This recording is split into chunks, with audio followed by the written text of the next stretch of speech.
morning, everyone. Welcome to this Sunday. Yes, Otis.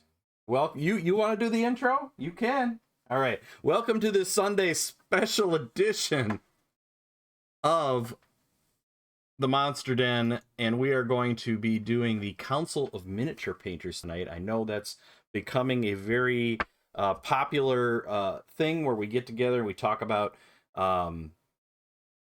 our hobbies, what we've been doing. We have a special guest tonight. Jamie Daggers is here. She's going to be telling us about a couple of exciting things, and we're going to get all that great information and a new topic that we've never discussed before, and it's been very popular in her channel. So we're going to talk a little bit about that tonight. And we're just going to have our other, what's going on, kind of hobby talk kind of thing. And Otis is definitely wanting to participate, I can tell. Right, Otis? You ready? All right. All right. Well, we're not going to do the whole big pre-stream, ramble here today. We're going to just jump right in. So grab a miniature and brush and some paints and get your questions ready. And join us here in the Monster Den.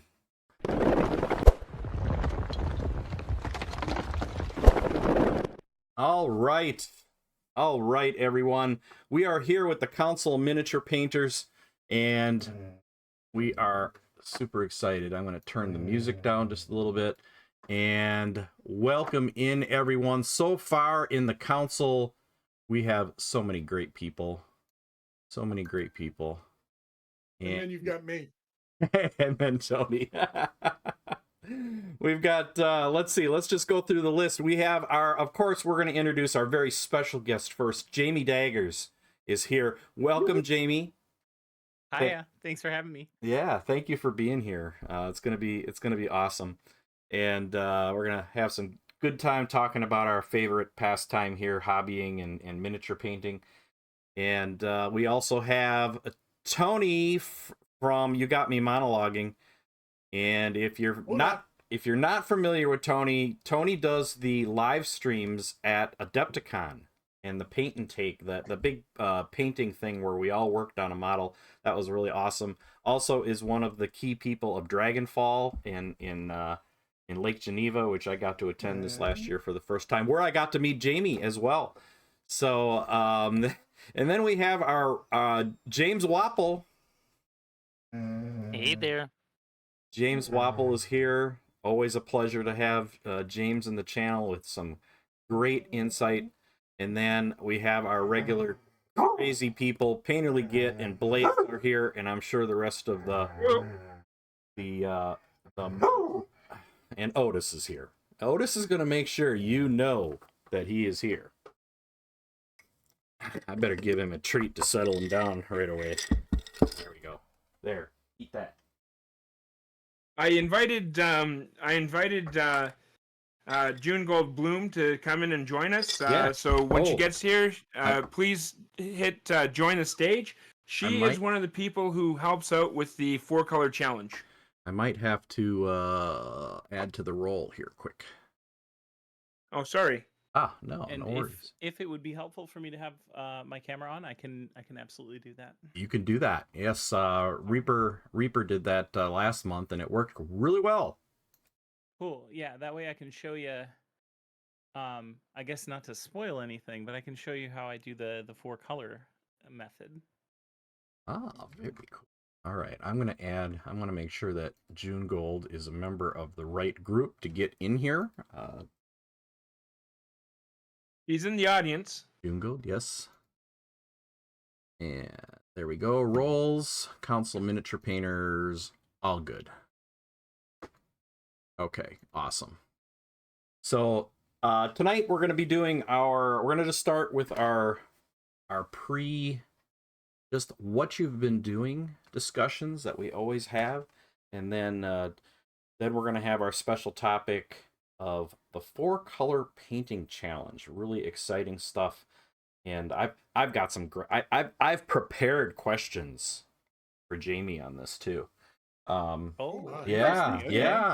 You know, I actually prepared for once, and that's kind of unusual. So normally I just wing it like everything else. But anyway, let's just start talking about what we've been working on and just general hobby time that you've been spending. And we'll start with our special guest, Jamie. What have you been doing hobby wise for the last month or so? So hobby wise, I think it would be best to split it into two different answers, I guess, because I've been doing a lot. Actually, I can turn my camera on here, and boom, there we go. Hi, everybody. So I think the most recent thing that I was working on is a collection of elves from my friend Hack and Slash Minis, who is going to be doing an upcoming Kickstarter featuring those characters as STL files. So I've been painting the minis that he's going to be using for that Kickstarter, along with a couple of board game commissions that I've been working on. And then the second part of that answer is I've been working on a couple different games. So I'm publishing a game in the undecided future called Lictor, which is what that little creepy head thing next to me is. And it's going to be a skirmish game that is heavily. I encourage a lot of like kit bashing and mini painting for it. So a new game. That's exciting. yes, yeah, yeah. And again, what kind of a game is it? It's going to be a skirmish game, kind of Skirmish. similar to in size and like length to something like Warcry or Frostgrave. Nice. Skirmish games are definitely, I think, becoming more popular than the big table games of, six by four long 4 hour, 5 hour table games. Skirmish games are definitely becoming this thing. I personally look for skirmish games because I don't have 4 hours or that table space at home to even think about play those large games anymore. Who has the time? So skirmish is definitely I think I just saw a YouTube video just recently that skirmish is kind of almost overtaking the the large format tabletop games because they're just faster to play, easier to play. Yeah, that's neat. That's neat. And what's it called again? It's called Lictor. Lictor. Oh, that's Yeah, all right. part of the calculus we did, or I did, I should say, before like making the early calls on like what this game's going to look like was I also don't have time for big table games or even to paint my own minis for those games. So I thought it might be more approachable if we make it accessible because or make it more accessible from the standpoint of people being able to kit bash their own minis and play a much smaller tabletop skirmish game. Very cool. That's neat. That's neat. I Thank think you. we all think about, oh man, we developing our own games, but how many of us really achieve it and have the idea to get all the way to the end of that thought, and that's great. So is this like high fantasy, low fantasy? What's the theme? Ultimately I refer to it as a skirmish game of the macabre arts. So the whole crux of the game is that you are an adept of one of many different disciplines that all kind of center around classic undead tropes. So we have the reanimators, you have a ghost themed warband, a skeleton themed warband, things like that. And essentially your goal as an adept is to destroy another adept in order to gain lictorhood. So you will ascend to a lictor once you defeat your opponent, which is like the pinnacle of your necromantic achievement. So it has a really interesting mechanic that I haven't seen in any other tabletop skirmish game. Um, that I came up with. I've been kind of keeping it close to the chest. I've talked about it a little bit on my stream, but essentially the crux of it is that there's two different realms where battles occurring on the same tabletop. So you have one normal, field of battle, but there are going to be creatures that are in the realm of life and creatures that are in the realm of death. And the way that you denote that is they will all have a small coin that will sit next to each unit and indicate which realm that they're in. And there's going to be some creatures that can only be in one realm versus others who can kind of dip in and out of those realms. So there's going to be a lot of moving parts, and we're in the thick of it right now in terms of development. But it's been so fun to dream up all of the different like the art direction and everything that we've been working on lately. So And Hack and Slash is a great person to work with too. I'm familiar with Hack and Slash's work in the Hangry Games and some of the other mm-hmm. pieces that he even designed the Jawa sand scavenger exotic dancer model that everybody is familiar with here in the Monster Den. So that when we had the idea to create that, he kind of had one of those hold my beer kind of moments, and a couple of days later we had the sand scavenger exotic dancer. So It's funny to hear that is kind of his MO, because I have a bust sitting here on my desk that he designed that all came from a really silly, just kind of impromptu story that we started telling on my stream. mhm. And before I knew it, I had a bust of the character that we just made up on the spot. It was just a big joke based on something I drew. Yeah, that's exactly where the Jawa came. That's exactly where my character came from. So yeah, so it was it's funny how something kind of grows from those stories, and then somebody has a great idea to take it even further, and it takes a special kind of artist to take that really crude idea and just kind of run with it and turn it into something that's really cool. So that's neat. Well, I'm really happy that you're working on this project, and how is that going to be available? Is that going to be like a Kickstarter thing? Is that going to be something you're going to publish through a publisher, or how do you know? So we haven't decided yet, just based on the scope of the whole thing. The type of person that I am is like, ambition is something that I won't know until we get a lot closer to where it decides its ending. I'm kind of letting it be what it wants to become. I think initially the idea was for it to be kind of a zine style game, so it'll be sort of available for print and play, but also for like small sale at like cons, with just carrying around in a backpack or something like that. But we'll see. I have no idea. I genuinely think that, like, with the right resources and support, the game could be, something pretty big. But who doesn't? When they're making games, who doesn't think that, right? Yeah, yeah, awesome. But I have been also having some decent success with these one-page games that I've been making, that are they're kind of crafting simulations for TTRPGs. So they're little plug-and-play crafting sims that you can play. And then one other game that I'm like, the plan is to publish this year with Blacksite Studios, called Siren's Watch, which is a solo strategy game. Cool.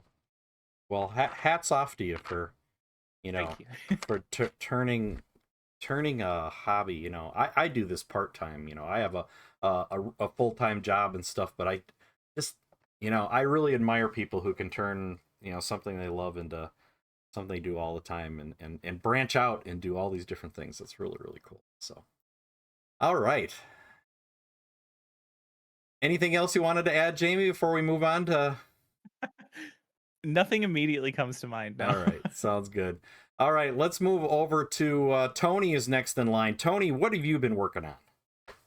Oh, I've been working on some Christmas presents this last month or so, and getting my BattleTech caught up. BattleTech is just, that's, I'm not going to call that high art. That is just, get a whole bunch of game pieces ready for the table.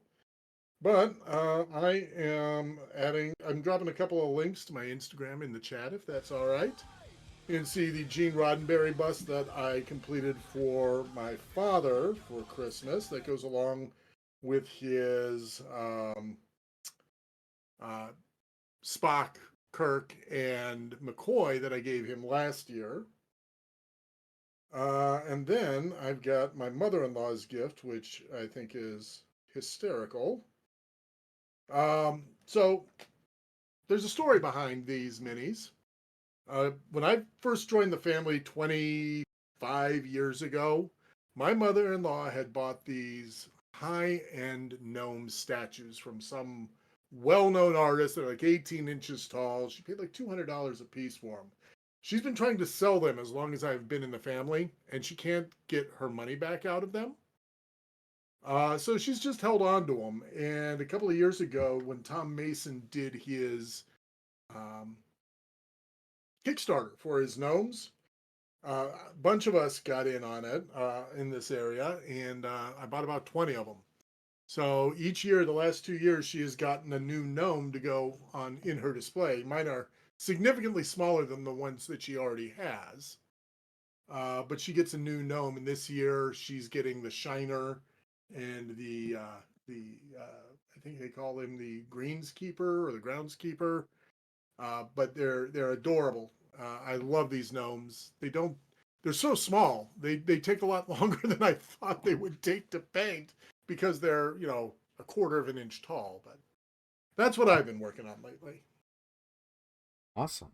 That sounds pretty unique. To work on something with the themes and other things that it's. I like to hear that, because when I paint, it's like, okay, I'm just grabbing something off the shelf to paint, and having that constant theme that you're working on, that's always really cool. All right. A lot of what I do is for gaming, but it's always fun to do something for somebody else, right? Yeah, it is. Awesome. Well, I'm going to take a quick second to say hi to everyone out there joining us here in the Monster Den tonight. Otis, get over here. Come on. He's being a pain. Thank you to all the new followers that have already followed, and we're just going through our talking about what we've been working on. So we've already heard from Jamie and Tony, so we're gonna move on. Who's next on the list? We're gonna move on to Painterly Git. Hi everybody, I'm Painterly Git, and what I've been working on this month are some Bone 6 gnomes, and I've been pinning them up in the style of David the Gnome, which is a childhood favorite of mine. I also did a 4-color challenge yesterday on my stream, where I painted a Goblin Wolf Rider from the old GW stuff, as well as I'm working on the Project 3.0, which is going to be a gift for Runic Raccoon. And also another thing that I've been working on is for the Brush Zerker, and I'm falling behind on it, Jamie, I'm sorry. The Brush Zerker project, which is something that Jamie is kind of hosting on her channel. And it is the Warrior from Monument Hobbies, which is a texture trainer. I am attempting to do non-metallic metal on it, and I have to bring it back to its original form to start again because I kind of messed that up. If it makes you feel better, it's like the whole thing kind of was conceived on my stream, and I'm also still on first phase of what we've been working on. So yeah, but you have 2,000,003 projects going at the same time. Fair enough. And those texture trainers that you're referring to, those are what the Monument Hobbies ones, right? Yeah, it's like a coin bust. Yeah, they're fantastic. Those texture trainers are awesome, and I recommend them to a lot of people because they are what they say they are. They're texture trainers. They have different. You can work on skin. You can work on scales. You can work on all the different textures on a miniature, all in one little thing. And they're really neat product. So to mess around with. So awesome. Okay, let's move on. Got anything else, before I move on? Yeah, I just want to say a quick hello to the internationally famous game artist Falling Freely, who joined us when we were chatting, and hi to June Gold, who also helps Jamie with the 4-color challenge cards. They're both fantastic mini painters and artists, and they're both pretty cool. Awesome. Yes, they are both really cool. So, all right, next person, Blades 81. What have you been working on? Hello, everybody. Well, all month I've been working on winter/Christmas minis, mostly from Reaper. So I painted some snowmen. I painted the little gingerbread guy, who's pretty badass. And I was working on some pile of shame or piles of opportunity minis. So my red gobbo from last year from GW, St. Nicholas the Mighty. So I got some things completed that I started last November. But my big project was my Evil Christmas diorama, which most of the minis were printed from my mini factory. It was a mimic Christmas tree, a couple of mimic presents. There was a very scary snowman, Krampus from Reaper. I added him, some Christmas trees from the dollar store, some snow effect, and it's actually on my Instagram. And some scared children that were outside being scared by all of these visions. So it was my Evil Christmas diorama. And of course, I just picked up some DIY Christmas ornaments from the dollar store too. So, oh, and I just started painting the Rascal Town fishing goblin from Rogue Hobbies. So I'm having a lot of fun with that. I'm gonna make a mini diorama out of that too. So that's mostly what I've been doing this month. Sounds like a lot. That's awesome. Yeah, it's been a lot. I got a lot accomplished. I feel good about it. That's good. You know, that's the battle. You know, when you're hobbying, if you can say that you know, I feel good about it. That's the key right there. Whether that means doing a little or a lot to you, you know, if you feel good about it, it's good. It's all good, right? Yeah, I agree. All right. So our next person, Falling Freely. Falling Freely. What have you been doing this last hobby month? Hello, hello. Well, I'm a little out of place here because I haven't been painting minis lately, but That's okay. It doesn't have to be yeah, minis. it's okay. Yeah. Last month I announced the Great Goblin Argle Bargle art. I finally got to share. I was sitting on that for a while, unable to tell anybody, and I finally got to share that. So that was exciting. Other than that, just been working on a lot of commissions lately. It always gets busy around the holiday season, so yeah, right now I'm working on a dice tray for Black Skull, so that's fun. Nice. Nice. I gotta text my Oh, wife. and I announced a sticker club this month, so Oh, finally doing that. Sticker of the Month club. the Sticker of the Month Club. The gift that keeps giving all year, just like the Yes. Jelly of the Month Club, right? The pickle of the month, you know. There you go. There you go. All right. I think my Otis needs to go out. I think my wife's coming to look.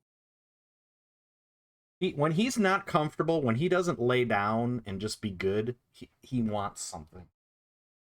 So, yep. You don't think so? Well, he wants something right now, and he's bugging me. Okay. I do want him to come back, though. All right. So, awesome. Well, thank you, Freely. I appreciate everything you're doing. Awesome. And let's see. Next on the list is Mr. James Wapple himself. Hey there. What have you been working on? You'll be totally shocked to hear that it's been busy as usual. Totally a surprise. It's that time of year, so ornaments. That's what I've been working on at least once a week on stream. I think I've painted 7 different celestial objects. I think we started out with Arda, which was really fun because most people think of Arda as just Middle Earth. So that would be like referring to Earth as North America or Europe. There is actually a whole planet there with continents, and it looks suspiciously like Earth, with a few other modifications to some of the continents. So that was really fun because usually every year, New Year's Eve, I paint, well, Earth, and we ring in the new year. Obviously, every hour in the hour, we switch to a new spot on the globe and we focus on painting that. And we just say Happy New Year to whoever happens to be in that particular time zone.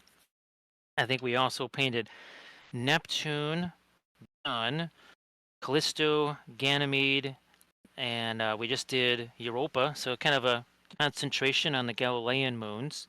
And then we did Mimas, which was really fun because that's known as the Death Star moon, because it has that one gigantic crater.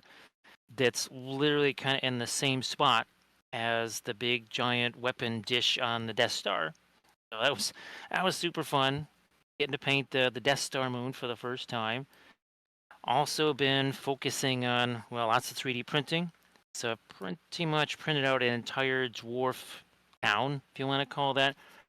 I'm going to go with kind of an Erebor theme so that I can winterize it all. So I'll be probably painting that up during January. But weeks and weeks of running that printer 24/7, like always. Been also trying to work some more on those filming areas. And I actually finally was able to film a video using, it's basically for giant stuff. Dragons, big pieces of terrain. As anybody who's done any streaming knows, setting up your streaming area, the physical part of it is one thing. Getting all the equipment to actually work and do what you want it to, that's a whole different thing. And I don't know if anybody's familiar with XSplit. It's a recording software. Mm-hmm. 5 different machines, same software acts differently on all 5. As in, on this machine, this part of it won't work. On this machine, this part of it doesn't work. We like to say on stream that colorful metaphors were used for about the last week and a half, trying to get all this stuff to work together, swapping out computers, mics, cameras, you name it. That process is still ongoing. On the painting side, again, lots of small things. So we're talking about terrain and stuff. I've been painting a bunch of Necron ships for Battlefleet Gothic on stream, and of course, many more of the World War II ships. I've been focusing kind of on the IGN lately. So I think the last ship we did was Early War Musashi. We did most of the Kido Butai so far. I think we've done 3 aircraft carriers. Those are really fun because they're 1/1800 scale, and those Japanese carriers, it was like a giant billboard. I mean, there's just all kinds of markings all over these things. And we're talking about a 900-foot long ship that's maybe 4 inches long. It's an interesting challenge to try and do those markings at that scale. And then I know we've talked in the past about all the AI stuff. Been trying to get AI music to work. And you think AI images can yield something weird? AI music is painful. It can be demonic. Sounds a little bit like a bad children's orchestra, also deaf children's orchestra, trying to do like a combination of death metal and Christmas music. Wow. Yeah, that's been interesting. Also trying to get some AI video editing software going, because everything wants reels, right? YouTube Shorts, 10-second reels on Instagram or whatever. And I don't have time to spend 3 hours, 4 hours editing and rendering a 10-second video. Yeah. So I've been trying different software. If anybody's got any suggestions for something besides in-video AI, let me know. Yeah, video editing is certainly half the battle when it comes to all the content. So it's like something I have not had time to do in my time. That's for sure. So anybody who does that and does it well with the right tools, and man, again, hats off. Hats off. It's Yeah, tough. that's why I'm a streamer. I don't have the time nor inclination to edit for 40 hours a week. Yeah, it's tough. Editing is tough. I know there's a lot of AI tools now, but my goodness, editing is a tough thing to do. So I've been doing that manually since 2013. And when I'm not streaming, I'm filming or editing. And that's, I don't have time to do something that's not a tutorial. So all these other videos, I'm really hoping there is some other tool out there where I can just say, here's some photos, some B-roll footage, do something with it. Make it nice and make it 30 seconds long or 55 seconds long. We do actually have someone who's going to help me write essentially like a special theme set of music for each of my Middle-earth factions. So when you hear a piece of music, you'll say, ah, that must be Jim's Far Harad. Or, oh, we must be seeing the Corsairs in this video. So that's going to be kind of a bit of a long-term project as we move into 2025. So that should be super fun. Awesome. That's great. All right. Excellent. So let's see. Who do we have left? June Gold. What have you been working on?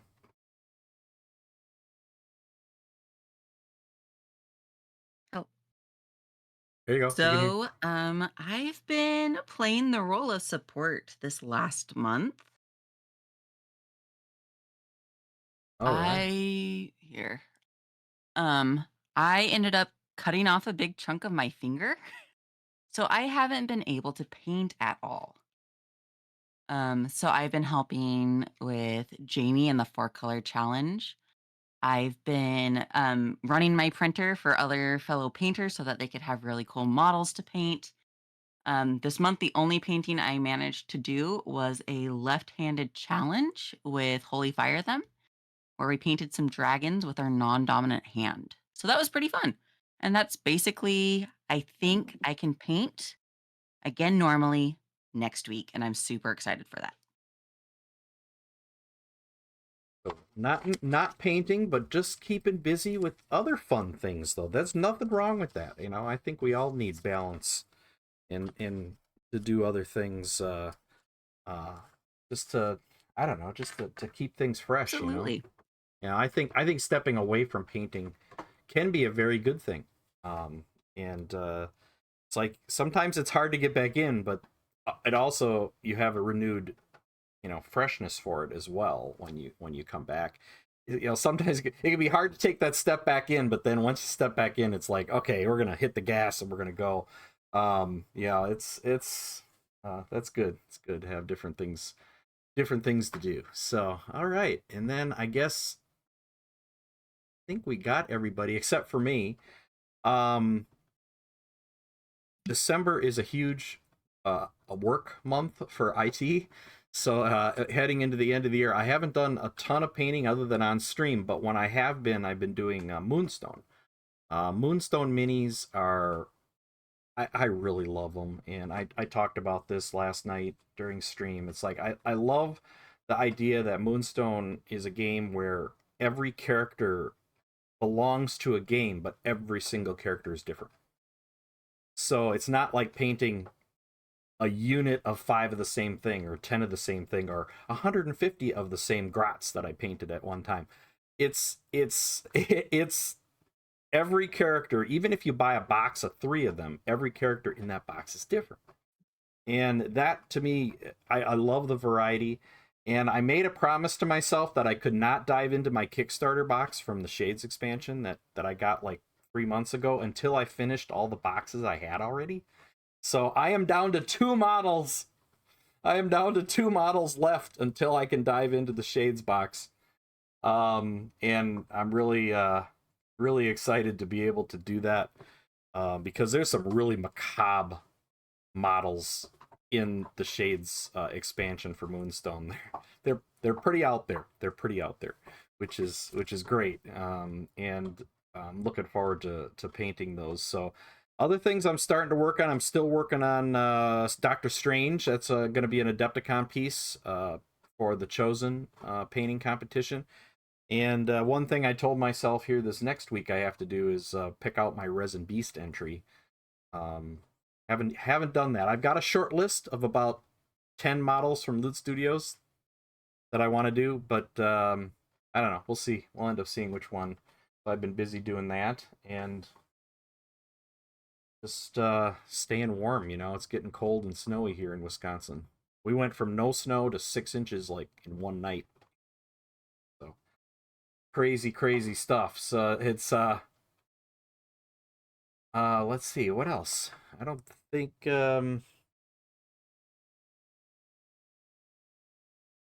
yeah, I think that's about it hobby wise, you know. And also just doing a lot of stream updating. You know, I am an IT guy by trade, so I'm always looking at the bots, trying to figure out how better ways to run the stream with more automation. So that's what I do.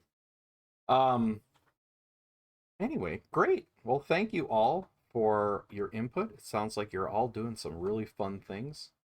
Anything, everywhere from designing your own game to getting ready for the holidays with your Christmas presents. And um, so I think I've given Christmas present models to all my family already, so I think that's kind of thing I don't have to do anymore. I have a fairly small family, so everybody's gotten one already. So yeah, so I don't have to feel the pressure to miniature paint every year for the holidays. But you know, we've all felt that pressure trying to get things done for the holidays. Anyway, why don't we move on to our next topic? We are going to be diving into the 4-color painting challenge that has become a staple.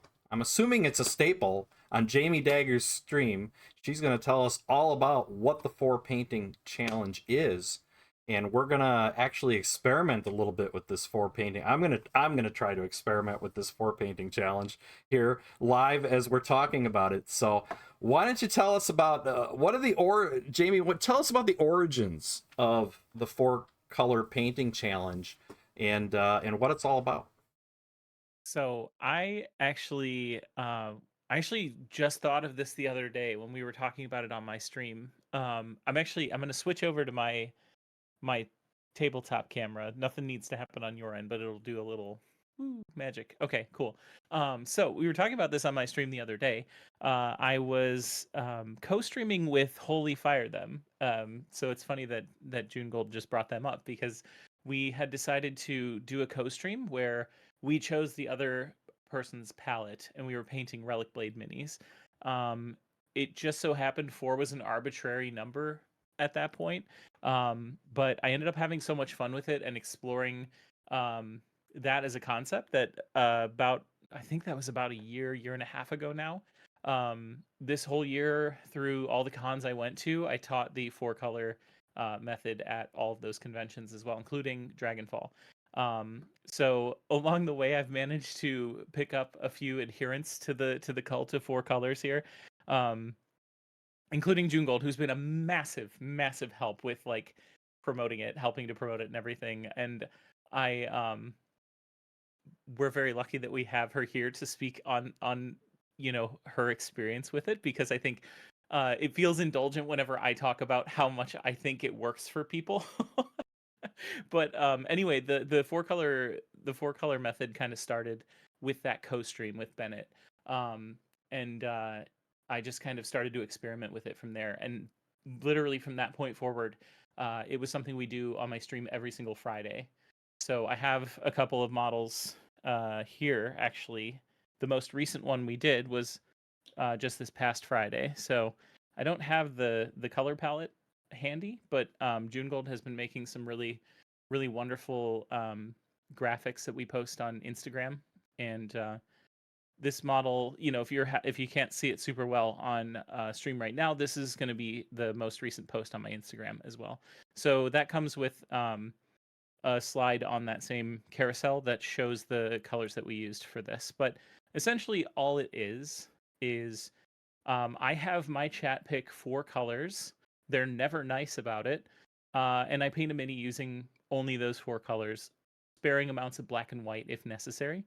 But I try to avoid it when possible, just because I think it's more fun to work within the constraints of your limited palette.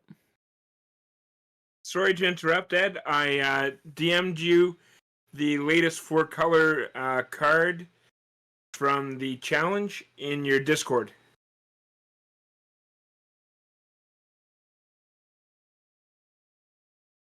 Having a hard time flipping between different things here. Let's see.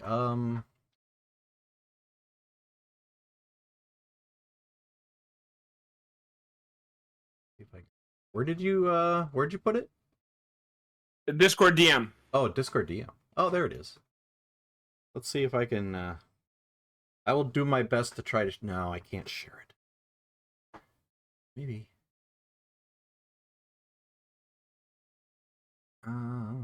Okay, give me a minute. I'll bring it up. Keep going. I'll figure it out. Oh, there it is.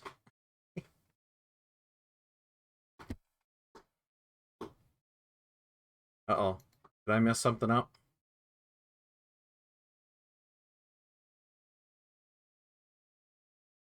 I saw Hello? it just fine, sir. Oh, okay. I didn't hear Okay. anybody talking. I thought I messed something up. No, Okay.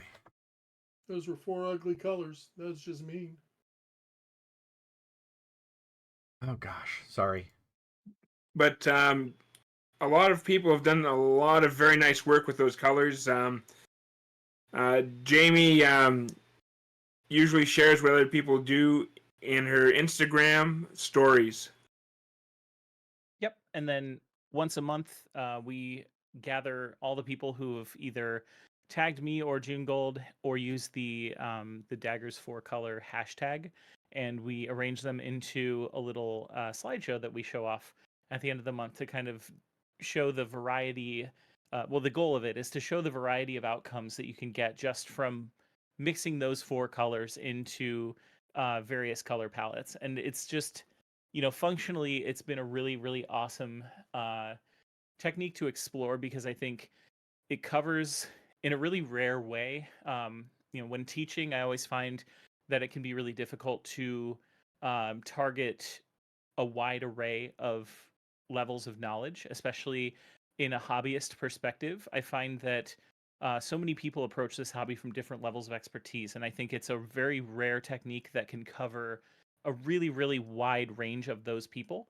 So I think for a beginner, it is super helpful because it removes the analysis paralysis of picking colors or the worry about picking a cohesive color scheme.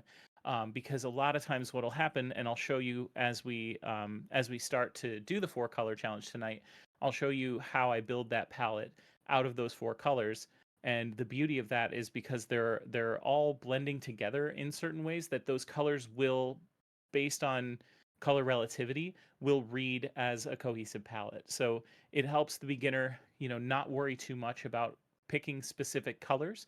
And then for a more expert level or, like a higher level painter, it becomes a bit of a challenge to see how far you can flex those things and how you can kind of make those colors into what you need them to be. Um, and just sort of that then so what I usually say is for a beginner it's an exploration, and for an expert it's an exercise. um doing this once a week has been really beneficial for my understanding of color. um as a byproduct of that, I've learned a ton about the different properties of the paints that we use on a regular basis because I use paints from all different color manufacturers. So it gives you an idea of, what happens if you try to blend a paint that has multiple pigments in it versus blending a paint that only has one pigment in it. How do those behave differently? You kind of get this ongoing narrative of what these different paints are going to do and what you can, when you do it more, start to expect those paints to do when you're blending them. Um, and there's another side benefit of that is it kind of takes the fear out of blending paints. I know a lot of people are afraid to blend colors together, and it's literally the core concept of the 4 color method is blending those colors together to create a a full palette. Basically, there's going to be I believe it's 3 7 10 colors total by the time you start painting the mini. Right, because four colors makes you start messing around mixing the colors to see what other colors you get. And when I did my class at Dragonfall with the Army Painter starter set, Fanatic starter set, you figure mixing red and blue would give you purple. It gave you purple, but a really nasty purple because they were multi-pigment paints. It wasn't a nice Right. purple that you expected. Whereas if you use Chimera colors, which are pure pigment, or some of them are pure pigment, you get what you expect to get. So yeah, so there's a lot of experimentation involved. And I had a bunch of questions listed, Jamie, and you already answered like most of them. My big credit, which is testament to the interviewee to be able to answer the questions without even asking. But I think the biggest question I had is how has it changed you as a miniature painter? How and I I think think my favorite part about it is that it's changed how I look at different paint brands mostly, which seems kind of an odd way to answer that because it's more about how it's changed me as a painter. But I think like when I look at companies, for example, you mentioned Fnatic Paints. When I look at their output, especially the most recent labeling system that they have, it kind of puts into context how even though there's a huge diversity, we are spoiled for choice in terms of what paint options we have. This can already be an extremely expensive hobby, and that abundance is really only useful for people who can afford that. And I want to, as a byproduct of the 4-color method, my goal is to make mini painting more accessible from both a intimidation standpoint and also from a cost standpoint.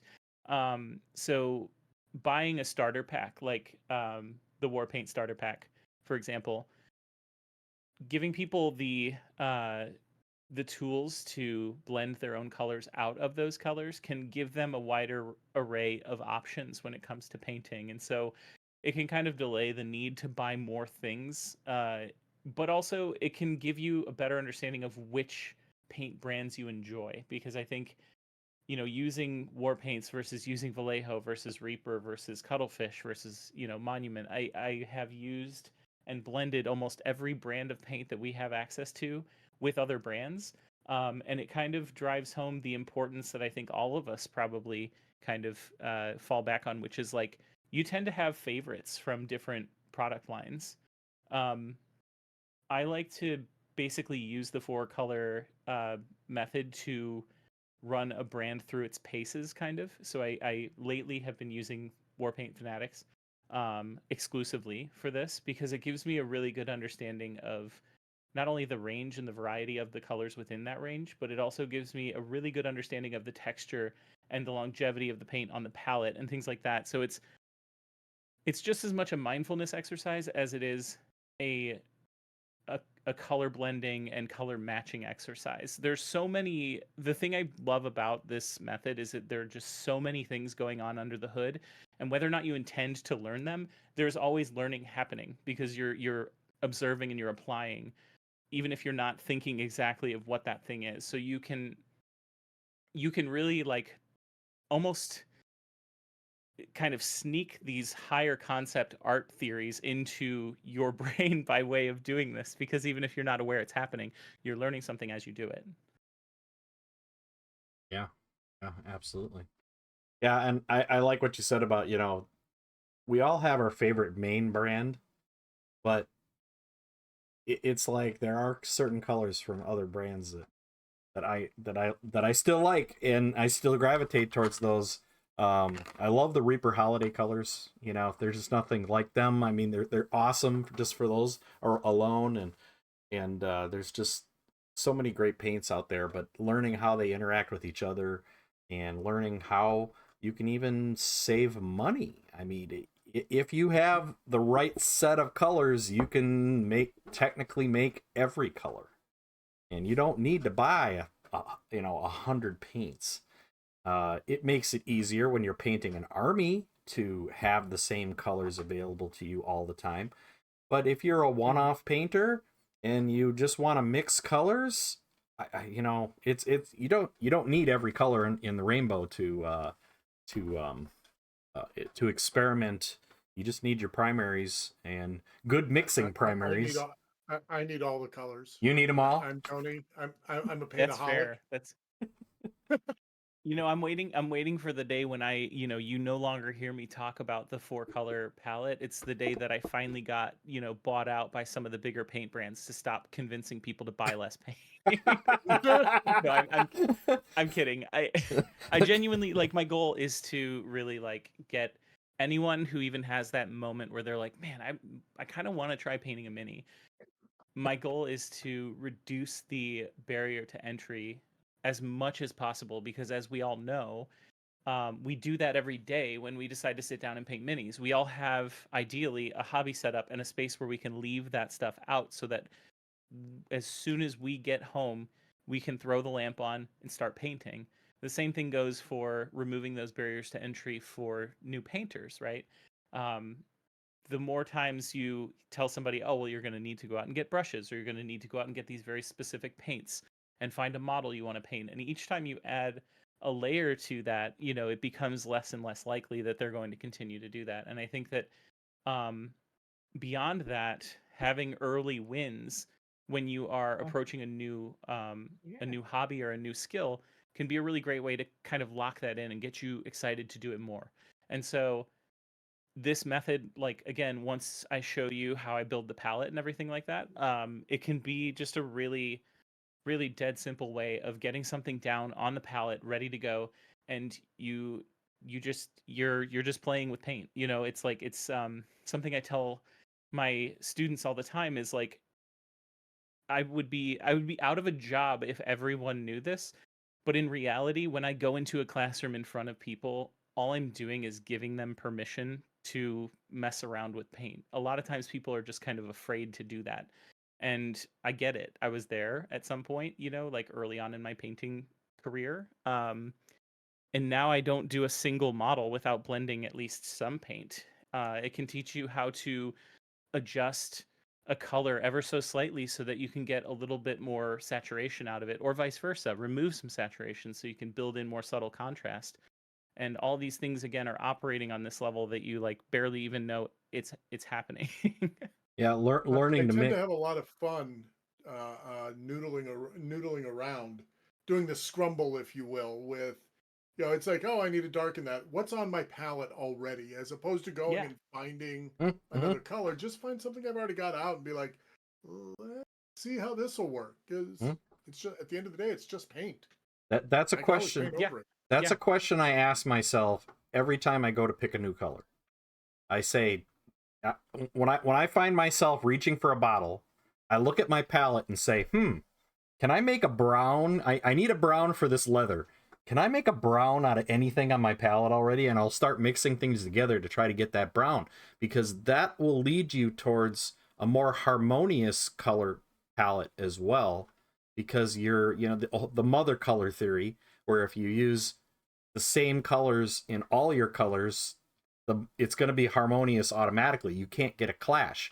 Whereas if you grab another bottle from your rack, you could end up with a clashing color accidentally, and just something that just doesn't work right. So that's experimenting with the colors and picking a few colors. I picture in my mind with the 4-color challenge, the first thing I would do is start mixing them each combination together to see what they all do. So you're literally already there.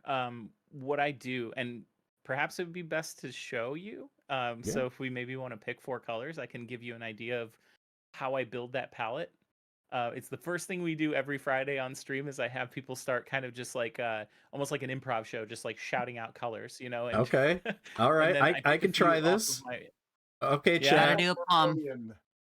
You Gotta do a plum. Plum. All right, I got plum. There's one. I want to remind everyone who's going to be shouting out colors that these colors are for people who are just trying the 4-color palette. So don't bully them like you bully me when you pick these colors. Payne's Gray. I got that one. Payne's Gray. I got all these. All right. We got 2. We need 2 more. Jawa It needs purple. some vermilion. Vermilion. What the heck color is that?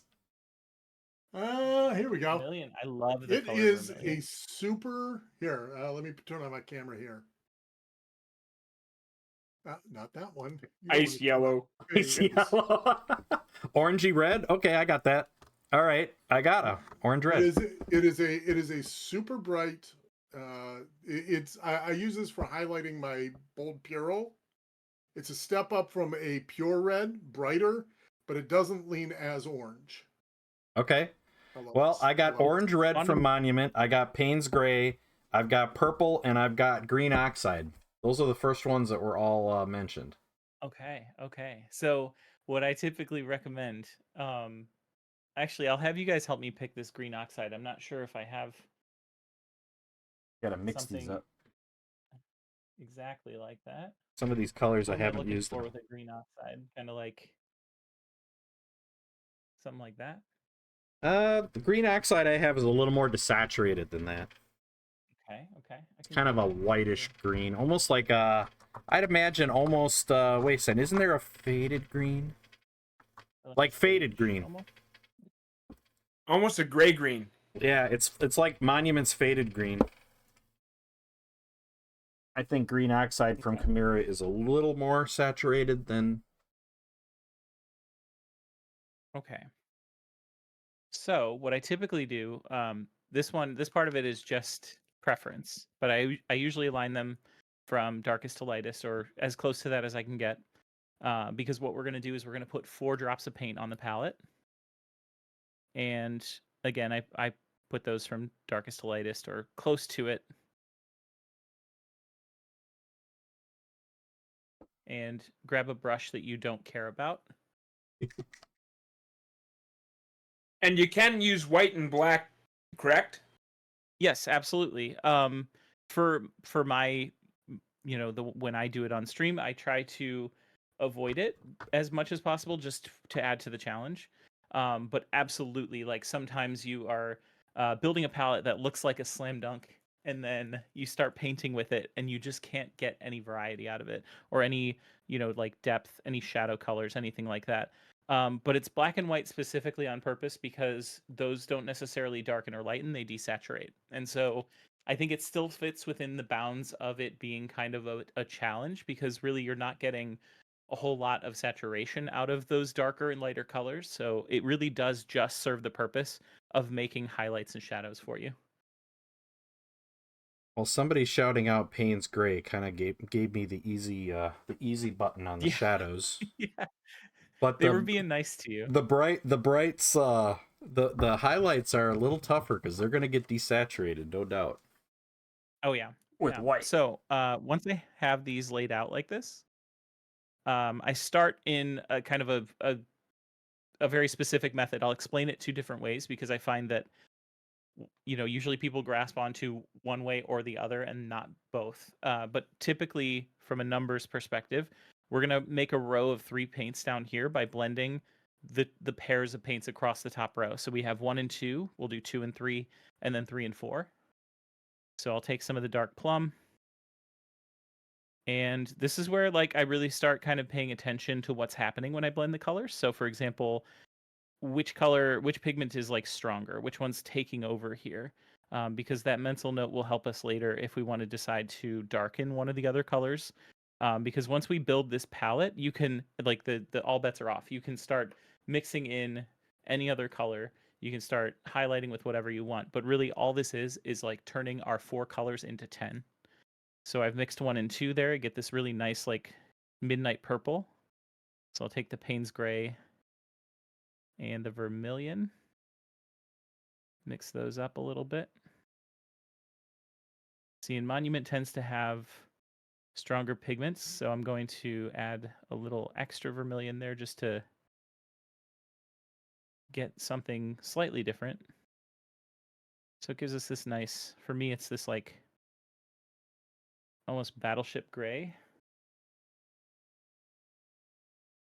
Next, we're going to take the vermilion and the oxide green. Mix those together to get something probably terrible, but very fun. Okay, that's not so bad. It's kind of a nice tan. Dang, that's going to be helpful later. All right, so we've got our row of 3 done here. Don't be afraid if you're falling behind. I'll go back and, repeat it as much as I need to. So we did 1, 2, 2, 3, 3, 4. Now we're going to do 1 and 3, 2 and 4 in a row of 2 below that row.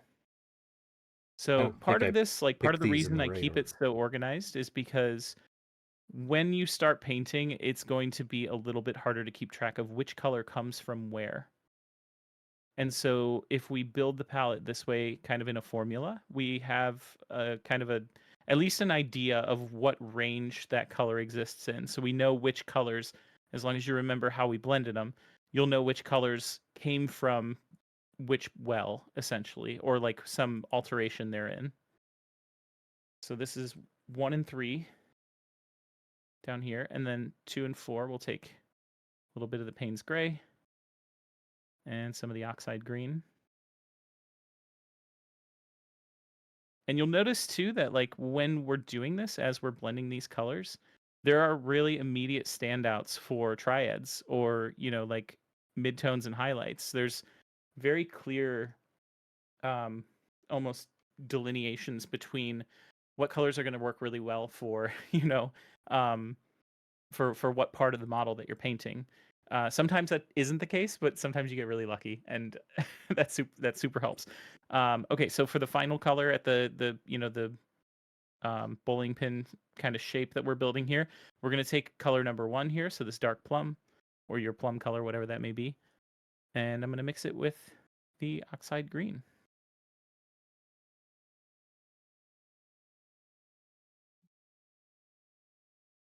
My other favorite thing about this too is like you can almost create some new colors that you might want to use again in the future. And so if you're somebody who, unlike me, is really good at keeping a paint diary, you can kind of track what colors you've built during What's this. a paint diary? Exactly. Something I don't do, I'll tell you that. I hear people talk about it. I don't actually know if I've met anyone who uses one. Ooh, that red orange and a little bit of the Payne's Gray created a nice red brown. I like it. And it's so fun because you start to see all those different colors and how they start to kind of manifest on this palette, but knowing full well that we can always shift them in any direction that we want, right? So we could take this tan, and if we need it to be a little bit more red, we can mix in the plum, or if we need it to be a little bit cooler, we can mix in some of the Payne's Gray, and then if we need more of that tan, we know we built it from the colors above it. Yeah, So I didn't do this too good a job with mixing them in the right order here, but I did notice that Payne's Gray and green oxide makes dark sea blue. Very that common. is really helpful. Very common color. Dark sea blue, or dark sea Ben, I think it's called in the monument side. Something I want to point out too that you brought up earlier was the mother color theory, right? That is kind of what's happening under the hood here. We're operating with some fine art concepts that, I mean, kind of. We're operating with some fine art concepts that we don't even realize we're working within. And because most of these colors are going to be made up of the same palette, they tend to be pretty harmonious without a whole lot of extra effort. One of my favorite examples of that is something I recommend for anyone who's feeling daring is to use one of these colors as a highlight in a way that your brain just tells you to absolutely not do. And I think you'll find that it'll be surprisingly effective. And there's just not a lot of, again, there's not a lot of logic that feels like it, is going into it at the time. But once you see it dry and in place, you'll be surprised at how well it works, despite the fact that it doesn't feel like it should.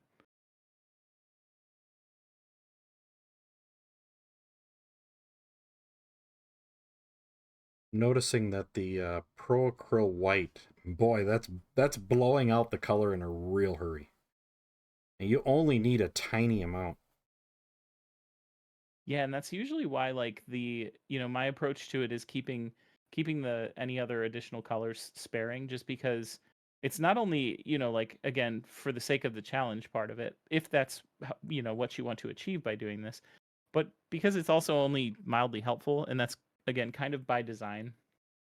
Um because most people know when you're, learning to paint that it's more effective to highlight with adjacent colors rather than white or black, even though that's like, from a I think a beginner's perspective, that can be the temptation.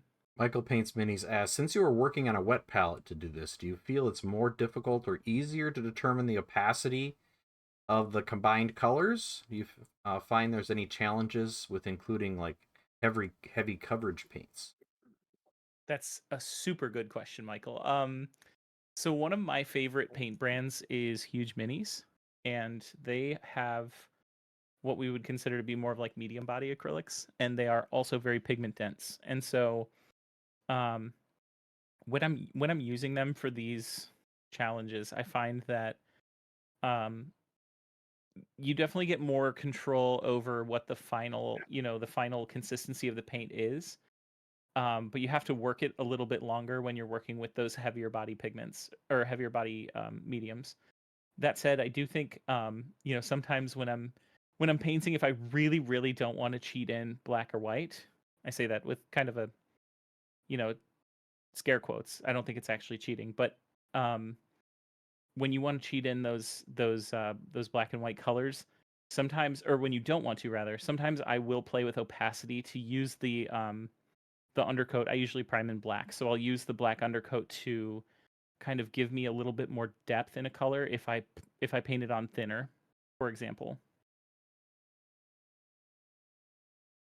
because then it saves me the trouble of having to find a way to either make an artist black to darken that, or go some different direction with a color that I know I'm not going to be able to get dark enough.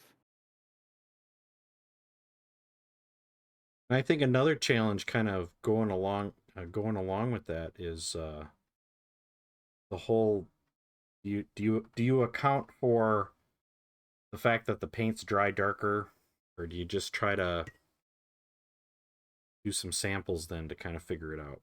Because every paint on your Typically, palette's lighter. I don't put a ton of thought into that, except for when I'm actually watching it dry. So like when I'm applying the paint, I'm thinking of it from the perspective of like, what does this paint look like in the bottle? And knowing that it's not going to look like that dry, it's at least pretty darn close. Um, and so while the paints are drying, making a more mental note of like, okay, this characteristic is stronger in Payne's Gray. Say like when we paint the dark plum on, for example, it retains that darkness, that depth better than like the vermilion and Payne's Gray mixed together, for example. That dries a little bit brighter than I was expecting, and so I'm going to know that that's not maybe exactly the shadow color I want, but because I've already painted it on there, I can just take some of the Payne's Gray and thin it down to a wash consistency, and then just slap it on top of that base coat, and it'll give me the shadow color that I want. Not just because it's Payne's Gray, but because we've already kind of put a blue gray onto this leather that I'm painting. At least in the case of my mini here, um, and so I know I can alter the darkness of that color, but it's still within, again, the same family here, because we've made that initial midtone that we put on there out of Payne's Gray plus another color. So putting a wash of Payne's Gray over top of that just kind of increases the Payne's Grayiness of it, which is a technical term.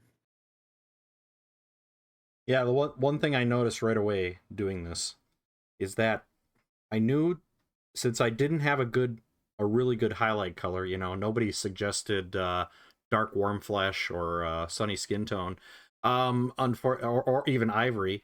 I knew my highlights were going to get desaturated. So what I find my brain doing is it's saying, okay, I want to start with darker versions of all these colors and use the brightest color without trying to add much white to it, because that's going to desaturate it.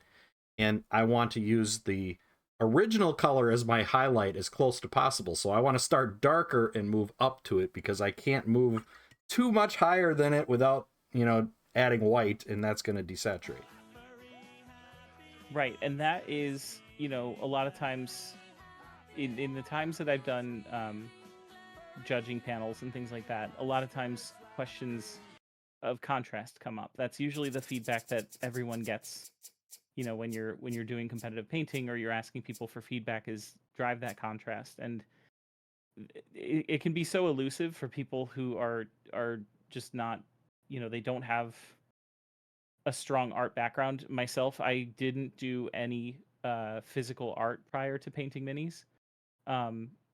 This is like my first foray into the art world, at least in like in a physical medium perspective. So me not having an art background, sometimes if someone just tells me to punch contrast when I don't even know what that is at first, when I first started painting, or like how to achieve it, this is another step in that direction for understanding when it comes to using the 4-color method to kind of teach yourself, because it's easy to go, or it's easy for someone to say, oh, you need more contrast, but when you actually have colors that you can point to as examples of what sort of contrast we can achieve in this, and even from back to what you were saying about the desaturation, that's another great example that we can pull from the palette that we've made. I can point to this color and say that it's extremely desaturated compared to something like this color across the way here, which is two very saturated colors combined, so we get a very saturated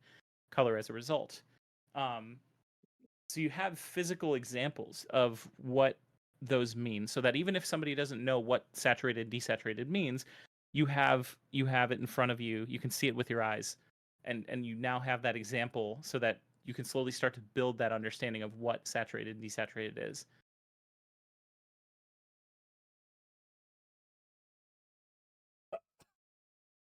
I want you all to just quickly take a look at this face of my dog. Oh, he just changed it.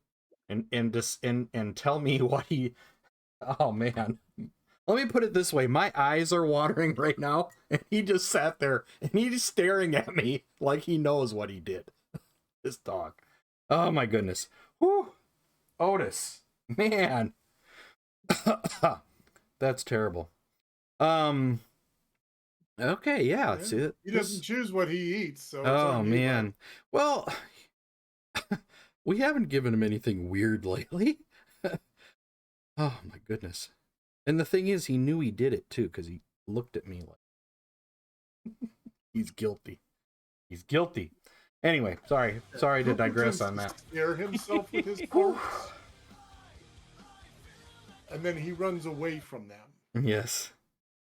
Anyway, he's like, "What was that? Neat. I gotta go." Yeah, this is neat. I was wondering when I got my colors, the first thing that I was thinking to myself is the first thing I was thinking to myself when I got my colors was, uh-oh, I'm not going to be able to highlight real well. Shadow, yeah. That feeling is pretty common. I think when I'm working with a really, really tough palette, there is always, we all have the ugly phase with models. I always refer to it, especially in terms of of this exercise, there's like this moment where I just like lose all faith in what I'm doing, and I'm like, I'm going through the swamp of despair, so to speak, and I'm like, what do I do? I feel like I've screwed this up, and I find that like just carrying through and just continuing to kind of push those colors around and just try something new. You have a small collection of colors that you can work from, so there's not a lot of like decisions that need to be made. You just need to pick one and go with it, and sometimes just putting a different color where it's not looking right can just change your perspective on what the color palette is going to evolve into.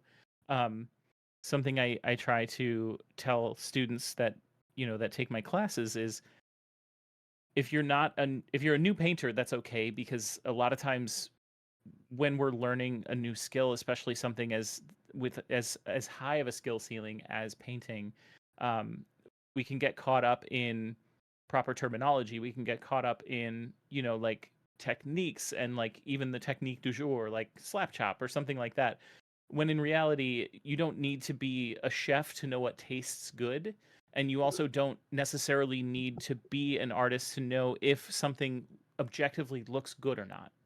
And so if it doesn't look right to your eye, that's an instinct that you'll learn to develop, but that's something that's kind of telling you to alter it and just try something different. Sure. Yeah, I also do not come from a trained art background, so when I started mini painting, it was all just trial and error. And I love this. This is a lot of fun. Just taking 4 colors and saying, what can I do with this? And this is a lot of fun. And it also gets you out of that preconceived notion of what that miniature is going to look like. Mm-hmm. You know, sometimes you go into a model with an idea, or even, hey, you've seen box art. I loved it when 3D printing started and there was no box art, because it forced me to think out. It forced me to think about the colors more. And doing this 4-color challenge even forces you to think about it even more. What's up, Git? I hate to interrupt, but we have a question from Blades, and since she's in the chat, I think she should ask herself. Thank you. I just didn't want to cut anyone off. So my question is for Jamie. How can a smaller streamer or an artist get involved in the community in a meaningful way? For example, get their own fire started, as well as adding to what others are doing in the community. That is an awesome question. One thing I always tell people, and this will be I think it'll be of limited use to you, because I know that you do this already very well. But the first thing I usually tell people when they're attempting to start streaming and stuff is to, Blackmail everyone? as much as, what's that? Blackmail everyone? Blackmail everyone. Yep, that's exactly it. No. No, I usually tell people that, within reason, of course, I recommend trying to spend as much time in other people's streams as you do on your own. So, um, especially in the mini painting community, because we have such a tight knit and but also welcoming community, it can be really beneficial for people to know your name from other chats. So that as you start to stream, you have people who will recognize you from the time you spent in Painterly Git stream, or like any number of streams that are going 24/7, because we have such an awesome worldwide community that streams mini painting. And so making a kind of a preview of what your stream will be like by being yourself in another chat is a really great way to kind of connect with people who might really like your sense of humor and want more of that. And so they'll tune into your stream, as a result of that. But as far as getting involved in in other like kind of sub communities, like other streamers communities and things like that, I really like, not to sort of self not just like to toot my own horn here, but like it's been very, very fun um seeing the folks that have been posting 4-color challenges and things like that. It gives me an opportunity to signal boost people who I already know, like yourself and so many other people who have tried it, in a meaningful way. It not only shows off your work, it shows off a participation in something that is kind of become a bit more bigger than my platform even, and it becomes kind of a community opportunity to sort of share our work with one another, and just kind of like celebrate each other's exploration, creativity, things like that. Um, does that answer your question, or did you have like a more specific angle you wanted me to cover? No, that pretty much answers it. That was an excellent answer. Oh, thank you. Thank you for answering. Oh, anytime. I think I'll take a moment here to welcome everybody into the Monster Den tonight. We are having our Council of Miniature Painters. This happens the third Sunday of each month, barring any holidays that kind of fall on there. We'll usually announce it out in Discord if things change, but third Sunday of every month. And today our special guest is Jamie Daggers, and Jamie is talking to us about the 4-color challenge. It's taking 4 paints that are recommended to you. And I guess one thing that I was thinking about is, okay, if you want to do your own 4-color challenge, but you don't want to, reach out to somebody to get your 4 colors, because if you pick your 4 colors, you're probably going to make it easy on yourself, right? I know I would. Payne's Gray. I don't blame you. Payne's Gray and Dark Warm Flesh are my two go-to colors, and I'll pick 2 other colors. I mean, that would make the challenge fairly easy for highlights and shadows. But yeah, so reach out to somebody, get some colors, and try this. Mix all those colors together, see what you can get, and You can also use white and black. So in this case, I had Payne's Gray, so I didn't need to pull out the black, but I do have some white here on my palette.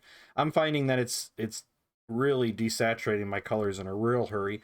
And one thing I was wondering is, okay, if I overdo it with the white and then glaze the color over the top, is that, that could be using your different techniques. Different techniques to get the result you're looking for. So if you want, I'm a very saturated color painter normally. And I'm thinking, well, boy, if I make some of this stuff super bright white and then go over it with a glaze of the other color, okay, maybe that'll work for my highlights. So trying some different things. Also, to add, if you don't know what colors to pick for a palette, I've been working with Jamie every week to make an infographic that I post on my Instagram, and then she then reposts as well. So if you're like, I don't know what colors to pick, we have a whole list of them. They're saved as highlights in my Instagram stories, and you can choose one of those palettes to work from. It doesn't even have to be this current week that we're working on. Absolutely. And to kind of further that too, we have a thread in my Discord where everybody posts theirs that they've been working on. So it's a really, really cool way to like, even if you can't participate that week, it's a cool way to kind of look at the palette that June Gold so kindly puts together, and sort of see the different permutations that come from, what working with the same colors. So the different directions that people kind of cling to in terms of like what colors they want to use, or in the case of I know mine and June Gold's, we love a purple, a plum, that kind of thing. So we'll tend to be painters that tend to use that quite heavily in our color scheme versus somebody who may really lean into, in the case of today's color scheme, like the vermilion or something like that. So you get to witness a variety of not only like how this method can look completely different across different applications, but also just sort of like how, even if you do have a strong preference for something, you can still make it your own thing and work within the bounds of the limited palette to kind of create something unique. I have a terrible suggestion on how to pick your 4 colors, Ed. If you're at home, you don't have any friends to contact. Take all of your paints, put them in a pillowcase, shake it up, and grab 4. There you go. There you go. I like that. Yeah. There you go. You could do it. You could do that. Maybe I'll just have another. Oh, sorry. Yeah, go right ahead. I could swear that didn't Goobertown have some kind of a dice rolling chart, and there was like something in the range of red, something in the range of greens, and he would roll a few different dice or something, maybe a d20. Yeah, that's his miniature roulette. So you grab a random it. mini out of a bag, do a random paint scheme. He had a couple of different factors that he was going in. Random technique, random paint scheme. Yeah, it was fun when he would do that. Yeah, random technique too. Makes it even more complicated. I want to point out too that like what I was mentioning earlier about, you can see on my camera here is like I had a direction I was going with this color, and I decided to do something completely different. So there's nothing wrong with kind of resetting it back to one of those 4 colors that we started with. And the benefit of that is now you get to learn about layering colors and seeing how that turns out. Right. I've gone back and forth with a couple of decisions on this piece too. It's like I am noticing that, I think going back to somebody's question earlier about the opacity, is I am noticing that a couple of these combinations are pretty transparent. Yeah, and that's kind of where the whole the mindfulness portion I mentioned earlier comes in, because it sort of challenges you to think about how these different materials that we're using behave compared to one another. So if you're getting something that is resulting in a really kind of a transparent paint, then you know that whatever the 2 colors you're mixing are either themselves semi-transparent, or there may be some interaction with the pigments that's causing it to behave in a way that you don't expect. And sort of learning to one of the things I always stress to students and things like that is when it comes to creativity, I think there are not really, and not in kind of a, everybody's thing is like special and perfect, but in a way of like, I don't think that there's such thing as a right and wrong technique, just a good and better sort of thing. Um, and as an example, I usually refer to texture contrast. So if you're painting a cloak and you need texture, then that one time you painted with a little too much white and you started to get some texture out of that color might be a good indicator to use that technique on the cloak. So if you're using it on skin tones, for example, a lot of texture isn't necessarily something you want. So that texturizing technique is not super helpful on a skin tone situation versus on a cloak or something cloth where you don't mind a little texture. So again, it's not that this texture technique, as I used as an example, is a bad technique. It's just not applicable to everything. I think June Gold had a suggestion for how to pick the paint colors, and I think she got cut off. Oh, Oh, no. I said what I was going to say about the paint colors is that you can find them on Jamie's Discord under the 4-color challenge channel. And I also post the infographics on my Instagram, and all the previous ones are in my story. And I also want to say, like, if this is intimidating for anybody out there, start with a really simple model. mm-hmm. When I started doing this with Jamie, I chose really cute, chibi looking Yeah. creatures from Cobra mode. And I started there versus with a person that has a lot of textures. Like it was fur and some skin. And that's what got me so excited to start painting more, to the point where I'm here helping Jamie spread the gospel of the 4-color challenge. So you don't have to make it hard on yourself. You can start small and then build up. Yeah. And how long do we have to do a specific 4-color challenge? Like Jamie, you mentioned that you do this every Friday. Do we just have a week to do that specific one, and then the next Friday we have a week to do the new colors, or do we have all month? Is there a think that timeline? only really matters if you're focused on kind of like having your entry in the slideshow.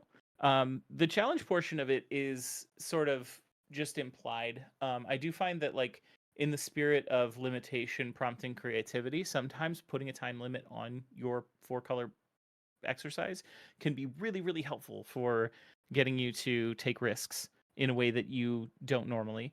But in terms of, like what we do weekly, I typically start and finish my 4-color model on stream on Fridays. And that's my limitation, right? That is not, strictly speaking, anyone else's to need to adopt. But I would love to for anyone to try it, any palette that you want that we've done before, your own. So really, there's no built-in time limit for anyone who wants to do it in the community. Thank you. Mm-hmm. Yeah, there'll just be a new palette every Friday. But you Right. can choose previous ones or new, or like the current ones. I'm way behind on the palettes because I haven't been able to paint because I don't have part of my finger. But I know that if I want to have more challenges, I can just go look at the old palettes. Mm-hmm. Okay, Excuses, gotcha. Thank you. excuses. Yeah, of course. Oh, I cut half my finger off. I can't paint. Come on, work through it. So I have a question for Jim. How does the 4-color challenge, is it easier with oils? Is it more difficult with oils? How does oils impact this challenge? I admit I've been pretty curious about that as well. It would be, if I would think it would almost be like cheating, because with the oils, the miniature is your palette. A lot of times I'm just taking a couple of colors and they're pretty much mixing themselves on the miniature. So you don't even, and sometimes it's a little less intimidating because you're not wondering, yeah, think about percentages, right? If I put 10% of this with 20% of that, it's just there's stuff on the miniature. You put another color on there, you take your blending brush and you just see what happens. Because how many times on stream have I mixed something like a floral orange together with a green right there on the miniature. Just by, there's some floral orange, there's some floral green, let's grab a brush and let's see what happens. And it just mixes itself. So I think it would kind of maybe make it less intimidating even. There's so many times where I'm only using 4, 5, 6 colors anyway on a miniature with the oils, because you're getting all of those crazy blends. I mean, what was it, the ornament they were doing on stream? Europa, there was the ice blue, there was the Mars red, I think there was white, oh, and manganese blue. It was just those 4. That was it. And it was mixing right there on the miniature. There was actually some really interesting skin tones that were getting mixed when I was doing that. And I was looking at those saying, oh, okay, I'm going to save this for later. I'm taking this, and actually I was using manganese blue last night based on what I saw with Europa. And I was doing that Kathy miniature last night. And I said, you know what? I haven't used this like ever. So I said, let's try this for the sky portion of our sky earth instead of the usual Prussian blue, whatever. So the 4 color, like Jamie was saying, by accident, you'll say, wow, this is a color combo that never really thought of before, but it just sort of happened. And he said, maybe, okay, it's okay for this, but boy, for this other thing, it could really be fantastic. Oh yeah, with the oils, it would be super easy because you can just you can mix it so easily on the miniature itself, and there's no wondering, okay, what do I do? You're trying to take a color on the palette, and you're mixing your little piles on the palette, whereas with the figure, it's just, nah, I'm just gonna slap this here, slap it here, and mix them together. I mean, Here's we a- can try to do like some kind of specific thing or whatever. Um, Say, okay, here's these 4 oil colors. Now with the oils, the one difference is you're going to have some big difference in consistency of the paint. You've seen it a bunch of times, right, where this paint is really thick and this paint tends to be really thin just physically. That's kind of another little X factor that goes in. But yeah, definitely something that will be fun to try out.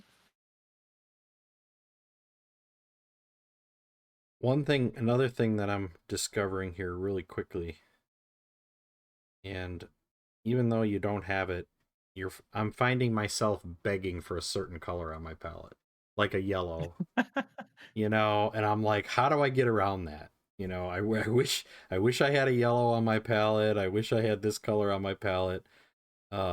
And it makes you think. It's like, okay, well, I don't have that color on my palette, so now what?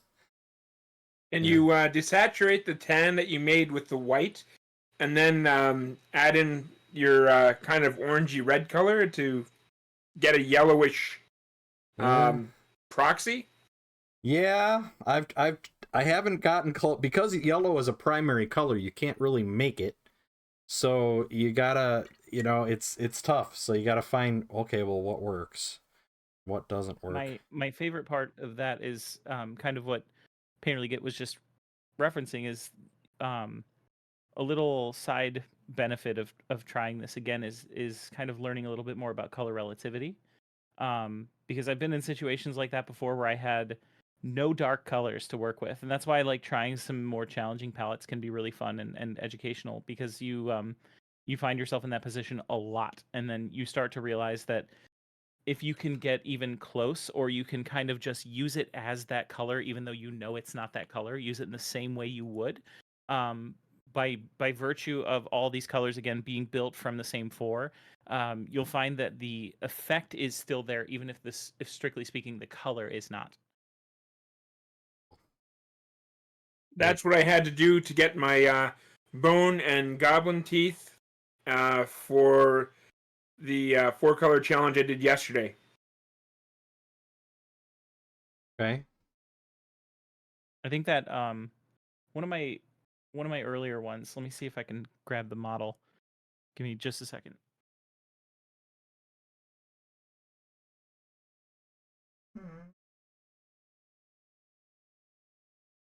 One of my earlier 4-color challenges was a very difficult palette, and one of the only times I let them include metallic.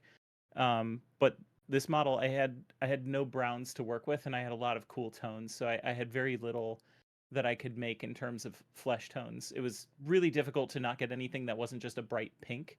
And so, because I had no browns or really dark colors, I had to use blue as my essentially in place of my brown. And when I highlighted it up with with blue in the same method that I highlight normally, and making sure that I put warm and cool tones in separate places to drive that contrast. You really, your eye kind of interprets all of this as a nice flesh tone, when in fact it's really kind of just varying degrees of a really pale pink. And so that relativity kind of, it happens whether or not you want it to. But once you start to learn to kind of like trust that process, or at least like learn to use it to your advantage, um, it can really produce some fascinating results. Yeah, I have to make a confession. When I picked this model tonight, I picked something specifically that didn't have a flesh tone, that couldn't be something weird. So this is an alien. This is an alien, so I could make the alien's flesh tone any color I wanted to make it. So Absolutely, that's honestly, there's a meta to the to the challenge, and that's a good one. Orcs is another great one to start with. yeah, because I had like a dwarf out here at one point, and I had something. I'm like, oh gosh, I'm gonna be sunk if I don't get some of these colors. But picking something alien or something that has a very a lot of options as far as the colors is a little helpful. But I think it could be even more of a challenge to roll with it either way. Another thing I think you could add to this challenge, I was watching, I think it's Roberto from Chimera just released a video this week where he was doing a challenge, kind of a similar challenge using different mediums. So he was using like Chimera's satin medium and Lamian medium and magic medium and Merlin's magic medium, and he was showing how the paints react to all these different mediums. And I found that video to be really, really interesting because I learned more about some of these other mediums that are out there, and trying to use a different medium for glazing than you're used to, or even adding that to part of this challenge to see what kind of effects you can get with the 4 colors could even be could add even more depth to this challenge. Yeah, I think it would be interesting to explore from the context of using texture as contrast, Yes, because that, absolutely. like in a situation where you have a palette that doesn't provide you with a lot of color contrast, that could be something that Mm-hmm. another learning opportunity, I think. Stippling. Mm-hmm. I know I like to use like a heavy body white to create peaks when I'm doing leather. That gives you that. And I think when I took a class, a Chimera class a couple years ago at Adepticon, I think it was the story, telling a story, and color and texture was one of the key points that can make a big difference. Big difference. We have Absolutely. sorry. Go ahead. You're good. We have a comment in chat from Allison Silverhair. What I find most interesting is when you get a scheme you really like and you can't turn it into anything that looks halfway decent.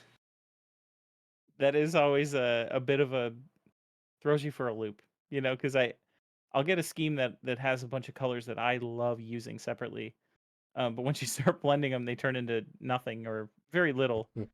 um, and part of it for me is like I enjoy the challenge of making something out of nothing. So even if it's a palette that's like nearly impossible, I really love trying it, because at this point I do it so often that the it's less of a challenge for me and more of an exercise, just because of how, not formulaic, but just sort of my approach has been kind of standardized for the way that I do this. And so getting something that kind of trips me up in that way is just a really fascinating and fun reminder that, like, as much as I work with this technique a lot, I don't have it mastered, and I don't know if I ever will.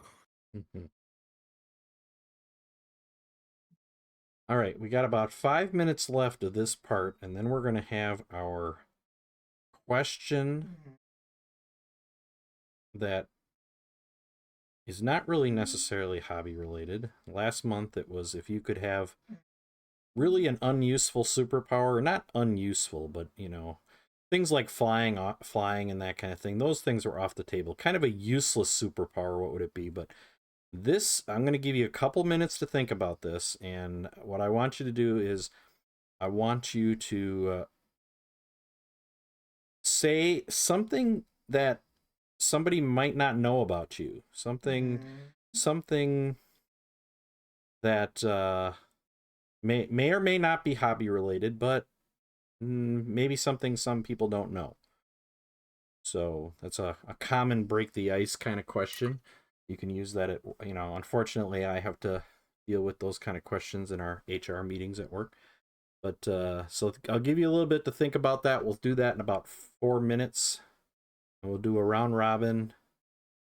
Something that people don't know about you or may not know about you. This is fun. I really like this. My favorite part about this technique and teaching it in general is just that moment that just happened. The click is so visible and, like, and evident for me, after having taught it for a year now, at the different conventions. I love seeing the kind of the light come on for a lot of people.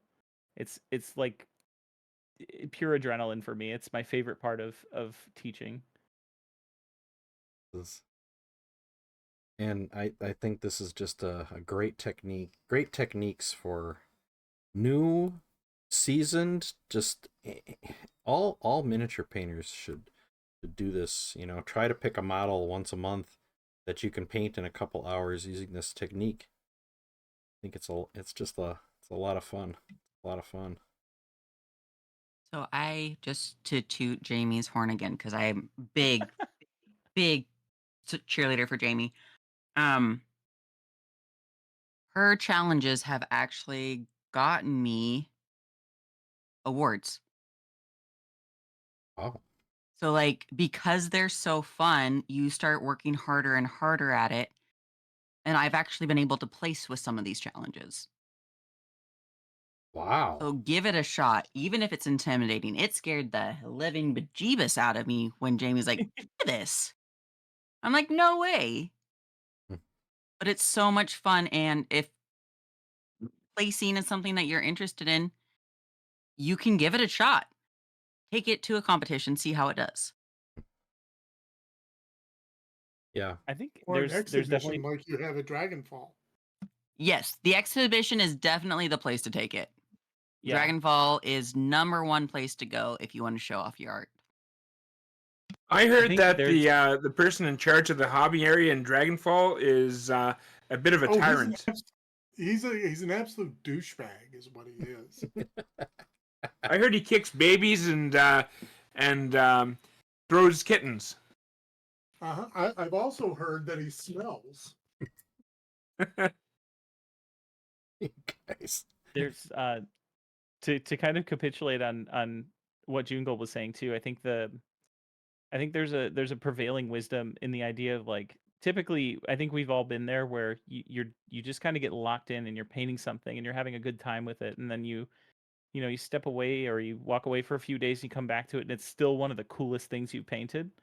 um there's something about that, like, that state of play, that produces something really powerful, I think, in what we create. And I think adopting that mindset when you're doing something like this can be a really great way to sort of propel growth in a meaningful way. And we mentioned earlier, we were talking about situations we've all been in where we just do not feel like painting for a period of time or what have you. And I find that this method in particular is super, super helpful for people who are, struggling with creative block, or, you just don't really have a drive to paint or anything like that, but you should, or you want to practice or something along those lines. Or even further, you have minis that aren't part of an army or something like that that are just kind of floating around that you really want to use. And this gives you a good excuse to bust those out and give them a couple coats of paint.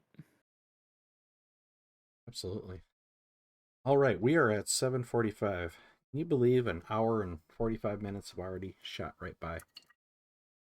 That's Yes. amazing. When you're having good discussions and having fun, that's what the hobby's all about. So gave you a couple minutes to think about it. So the question tonight is, what is something that somebody might not know about you? Doesn't have to be hobby related. In fact, it's probably preferable if it's not, because everybody probably knows your hobby related things already. But so what is something that might surprise people about you? Something somebody might not know. So we'll start with our guest, Jamie. What do you think? So I kind of hinted at this a little bit earlier when I said that this is the first time I've done any major like physical art. The art that I tended to do growing up was actually music, and I played trombone for about 15 years, I think, total, and got invited to a music conservatory in college to practice, but I decided not to follow that. Awesome. I chuckle because trombone was my instrument of choice back in 4th, 5th, 6th grade. It's a fun instrument. That's awesome. It is. My dad played the tuba and the trumpet, and I wanted to be similar but do my own thing, so I chose trombone. That's funny. So Tony, you're next on the list. Oh. When I was 14, I was arrested by the SWAT team for shooting a woman in the head with a BB gun. Jeez. Wow. Wow.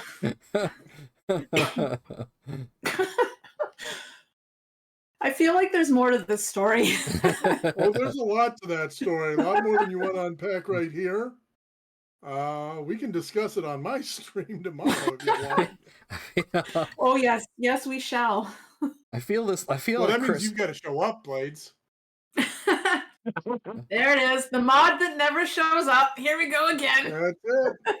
I feel some kind of Christmas story vibe in that particular. Yeah. You'll shoot your eye. Oh, You'll no. shoot the neighbor, kid. No. You'll shoot your eye I out. wish you were that sweet and cute, but no. Oh wow. Okay, who's next? Who's next? Painterly Git. Painterly Git. Well, I know that Jamie Daggers makes brushes out of her cat's whisker to do fine details. I have done that. I'm actually an incredibly shy person. I know that people might not believe that, but public speaking and going up to people is kind of hard for me. It's a skill that my father taught me when I was a kid, because it came to him very naturally. But I'm naturally a shy person. So yeah, that's something most people don't know about me. Okay, excellent. Let's go to Blades. Well, mine's kind of boring, but it's the only thing I can think of. When I was a kid, I used to be a really good bowler, so I started with 5-pin bowling, and then when I was about 10 or 11, moved up to 10-pin bowling and was in a league, and my parents' basement at one time was filled with trophies and ribbons and stuff. But yeah, I used to be a very physically active person, not so much anymore, not like I was sports-wise, but that's one thing, I guess, that many people That's don't know about awesome. me. Yeah, I didn't know that about you. I didn't know you were a bowler. I That's think cool. Painterly knew, but that was about it. Big Baddie says this one time at band camp. Speaking of band, I played the trumpet in school. That was my Ooh, my. fellow brass player. That's right. Because I couldn't get a sound out of the clarinet. I tried, but I couldn't do it.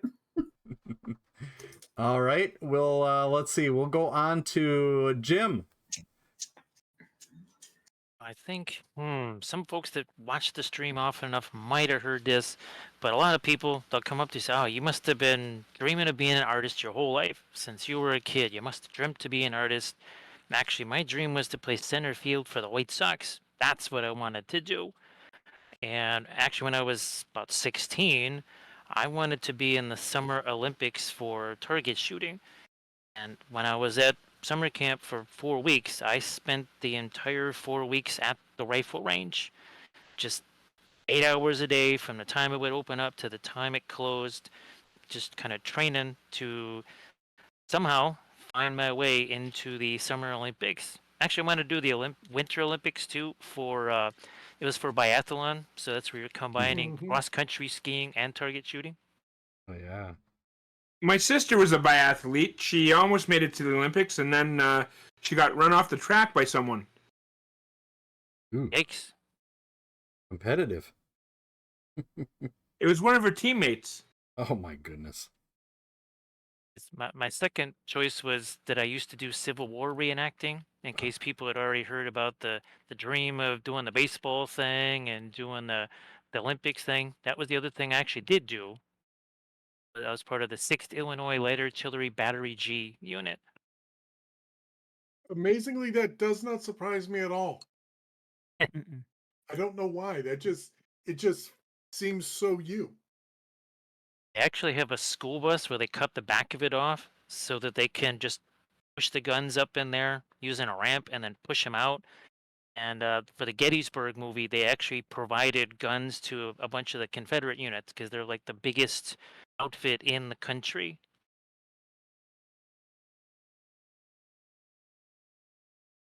Pretty cool. Okay. Excellent. It's very cool. All right. June Gold. I think an interesting thing lots of people don't know about me is I was a classically trained ballroom dancer who competed and won at a national level. Wow. That is totally cool. Yeah, I did it when I was a teenager. Wow. That's pretty awesome. Yeah, competing. Yeah. Competing, and it's got a. Yeah, it's like something that you really like. You turned it into a competitive kind of thing, and it's just the same with miniature painting. You know, you love it, you keep going, right? Keep getting better at it. That's awesome. We're supposed to get better at this? Of course. Of course. Oh, we got Falling Freely. Falling Freely hasn't been on stage. He escaped as soon as you asked a question. Run away, run away. Freely? Do you wanna chime in on this? Literally can't think of anything? Oh, come on. Come on. Okay, we won't put her on the spot. All right. So anyway, I guess I'm last. Just like Jamie, I was musically inclined. So I've been in musical theater, quite a bit of musical theater. I just retired from it a couple of years ago. Used to do it on my summers. Have played various roles, and had a chance to be in a group called the Kids from Wisconsin, which is a group of people around the state that are brought together, and I ended up turning that down for just like kind of what Jamie was saying. It's just like, oh man, a choice came along in my life where it was like drama, music, or computer science and IT, and this was back in the late 80s. So you can see which direction I chose, because computers were something that I could actually make money at easily. So back then you only had to know how to turn on a computer to get a job. So yeah, but I still do musical theater on occasion. There's only 2 shows that would bring me out of retirement. Is I would love to What are they? play. I would love to play the adventurer guy. I think his name was Bill in Mamma Mia. And I would love to be the voice of the plant in Little Shop of Horrors. Ooh, good answer. What's been the favorite role that you've done? Which one? Oh gosh, I tend to be typecast as the angry father. So, but the most favorite one I did was the I got to play the monster in Young Frankenstein.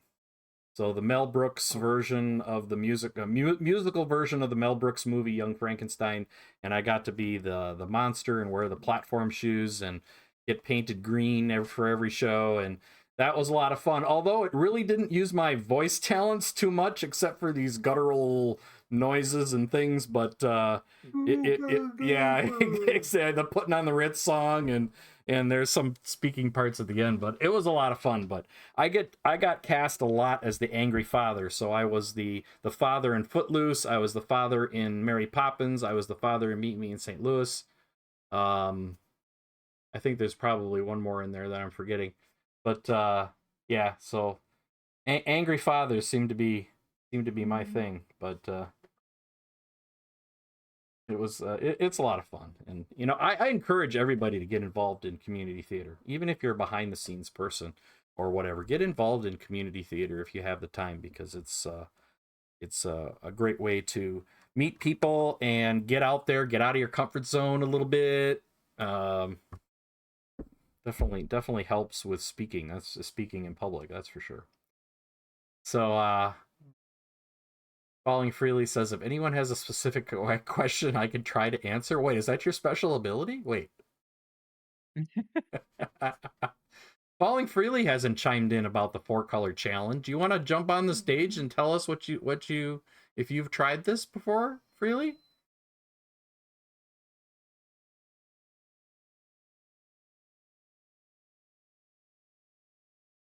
you are the father. Yes. I will say before if Falling Freely is going to jump in or not, but I'm just to steal the talking stick for a moment. I do encourage artists outside of mini painting to do the 4-color method as well. If you do digital art, that's easier to do than any other medium, but it is a lot of fun to kind of smear around those colors in a digital art setting and try it. Guess I never thought about that. The same tools are available to you. Do colors mix in? Yeah, I guess they in the software, colors mix just like they would on a palette, right? I've never used software myself, but that's kind of neat. Miar says, I used to have to do this challenge in high school. Yeah, it's definitely not a new concept in the art world, and like the 2D art world as well. Like, definitely done this before in drawing, painting, mini painting. Yeah. And my whole idea for the It's painting very fun. pass came from an art school exercise. The Exquisite Corpse. Oh yeah. The Exquisite. What's the Exquisite Corpse? Never heard of this. Well, when I did it, you had a still life, and you had a circle of 10 seats around it, and you would sit down and you would start drawing, and every so often they would sound the bell or whatever, and you'd get up and you'd walk over to the next station and you just pick up where the last artist left off. Ooh. And by the time you got around the circle, you were supposed to have 10 completed pieces that were contributed to by all of the artists. Is that where you got the idea for the painting pass? Yep, that's exactly it. And the thing is, I hadn't thought about that in 20 years until one of the guys in the Chicagoland paint team had mentioned the Exquisite Corpse. And I went, oh crap, I haven't thought about that in forever. I'm like, how can we apply that to this hobby? And thus the charity painting pass was born. Pretty cool. All right. Awesome. Well, guys, it's 8 o'clock. We just blew through 2 hours of great discussion. And that's exciting. Oh, and there's Jamie Daggers' version of the... Wow, look at those nice purple shadows. So went for more. I haven't done enough grays. I need to do more grays in my piece. That's awesome. Look at that. Thank you. I like the It's purple. almost like Jamie knows what she's doing. Yeah, using the purple in the ears and the tail, and then the darker purples in the shadows. And then you got I like that color of the scarf. It's kind of an orangey, so you use the orange red there, but what, okay. Yeah. Trying to look at my palette. That's Okay, I the, see the color. Yeah, I started the backpack as the Payne's Gray, and then the mouse as the plum, and then tried to get a little bit of variety in the scarf with that vermilion. Yeah. Yeah, I haven't used much I guess I started to use it on the back of mine. So I got mine here. I used mostly the plum on the armor, did dark shield plates here on each side, and then I started to use the vermilion on the back and the green oxide mixed with the blue as the base coat for the skin. So yeah, fun. That's fun. It's Wow. easy to get lost in. It is. It is. And sometimes you just need that. You need that time to get lost in something and to think it. Not only do I use painting as an outlet just to forget about life and forget about other things, now you have an outlet within the outlet. You know, to use these colors, try this challenge. So I guess the challenge for everybody is to try this challenge and see how your paints work and try this stuff. So anybody want to have any closing remarks from anyone?